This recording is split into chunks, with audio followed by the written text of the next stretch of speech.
പ്രിയ കുട്ടികളെ, അങ്ങനെ നമ്മൾ സ്കൂളൊക്കെ തുറന്നു, പാഠപുസ്തകങ്ങൾ ലഭിച്ചു. ഇനി അത് തുറന്നു നോക്കേണ്ട കാര്യം മാത്രമേ ഉള്ളൂ.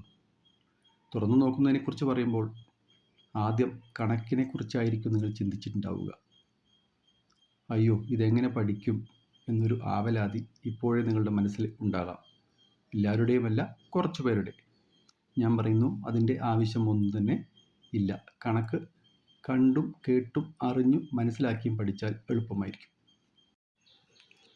2025 ജൂൺ 4 ബുധനാഴ്ച, അതായത് ഇന്നത്തെ മലയാള മനോരമയിൽ സാർ ഒരു ലേഖനം എഴുതിയിട്ടുണ്ട്. അനുഭവിച്ച് പഠിക്കണം കണക്ക് എന്നതാണത്. പരമ്പരാഗതമായി നമ്മുടെ വിദ്യാർത്ഥികളെ കുഴക്കുന്ന വിഷയമാണല്ലോ കണക്ക്. കണക്കിലെ പല കാര്യങ്ങളും പഠിച്ചിട്ട് എന്തിന് എന്ന് ചോദിക്കുന്നവരെ ഇപ്പോഴും കാണാം. ശരിക്കും കണക്ക് അത്ര പേടിക്കേണ്ട വിഷയമാണോ? സൈനും കോസും പഠിച്ചിട്ട് എന്തിന് എന്ന് ട്രോളുന്നതിൻ്റെ സത്യം എന്താണ്?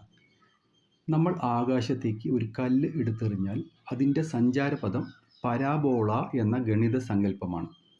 അതുമാത്രമല്ല, മനുഷ്യൻ ചന്ദ്രനിൽ ഇറങ്ങിയപ്പോഴും ചൊവ്വയിലേക്കും സൂര്യൻ്റെ സമീപത്തേക്കും ഉപഗ്രഹങ്ങൾ കുതിച്ചപ്പോഴും ലക്ഷക്കണക്കിന് കിലോമീറ്ററുകൾക്കിപ്പുറമിരുന്ന് നിയന്ത്രിക്കാനായത് വൈദ്യുത കാന്തിക തരംഗങ്ങൾ വഴിയായിരുന്നു. ആ തരംഗങ്ങളുടെ ഉള്ളറകളിലേക്ക് പോയാലും ഗണിതത്തിൻ്റെ സ്വാധീനം കാണാവുന്നതാണ്. ഗണിത പഠനം എന്നത് തുടർന്നുള്ള പഠനത്തിന് അത്യാവശ്യമാണ്. ഭൂഗോളത്തിൻ്റെ സ്പന്ദനം കണക്കിലാണ് എന്ന് ചാക്കോ മാഷ് പറഞ്ഞത് വെറുതെ അല്ല. മൊബൈൽ ഫോണിൻ്റെ ഇക്കാലത്ത് അതിലെ ഗെയിമുകളും ഗ്രാഫിക്സുകളും ഒക്കെ നിയന്ത്രിക്കുന്നത് സങ്കീർണമായ അൽഗോരിതങ്ങളാണ്. സങ്കീർണമായ ജ്യാമിതി തത്വങ്ങളിലും കാൽക്കുലസ് എന്ന ഗണിതശാഖയിലും അധിഷ്ഠിതമാണ് അവ. ഏറ്റവും പുതിയ മുന്നേറ്റമായ ആർട്ടിഫിഷ്യൽ ഇൻ്റലിജൻസിൻ്റെ കാര്യമെടുത്താലും ഗണിതത്തിൻ്റെ കൊടി പാറുന്നത് കാണാം. കോടിക്കണക്കിന് ഡാറ്റകൾ ഗണിതപരമായി വിശകലനം ചെയ്യേണ്ടി വന്നപ്പോൾ പിറന്നതാണ് ഡാറ്റാ സയൻസ് എന്ന സാങ്കേതിക പഠനശാല. ചുരുക്കിപ്പറഞ്ഞാൽ എല്ലാ ശാസ്ത്രങ്ങളുടെയും ഒരറ്റം ഗണിതമാണ്. ഇനി വീടും പരിസരവും ഒന്ന് നോക്കാം.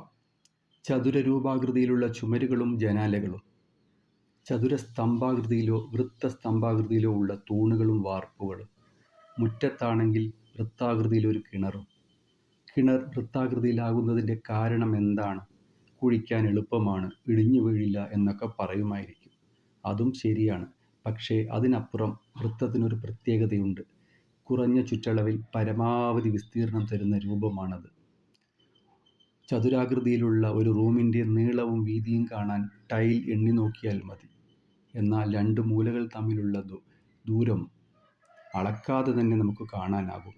അതിനാണ് പൈത്തഗോറസ് തത്വം എന്ന് അറിയുക. ഇനി മുറ്റത്തെ ഒരു തെങ്ങിൻ്റെ ഉയരം കാണാൻ തെങ്ങിൽ വലിഞ്ഞു കയറേണ്ട ആവശ്യമൊന്നുമില്ല.